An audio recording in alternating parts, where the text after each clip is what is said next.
OMG guys, ito yung hinahanap ko, papaitan. Sa mga hindi nakakaalam, ito yung pinaka-favorite ko sa lahat, papaitan guys.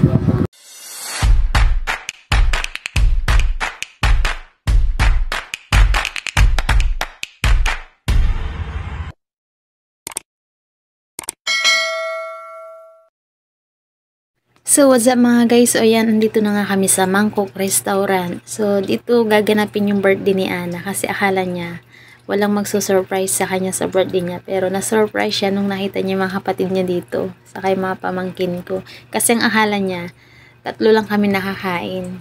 So hindi niya alam na lahat na sila andito. Pero pa yung darating mamaya. So nakaka-excite guys kasi dito, na-try na namin kumain dito, masarap nga dito. So kaya dito ko sila inaya para dito na lang ulit kami kakain. Dito nagaganapin yung birthday ni Ana. So yung 200 mo guys, sa halagang 200 sulit lahat yan guys. Lahat ng pagkain, lahat ng putahe makakain mo. So, ano pang haba inaantay natin guys? Malamang sa malamang, gutom na tong mga to. So, tara guys!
Guys, yung birthday girl natin tumayo na rin para kumuha ng pagkain niya.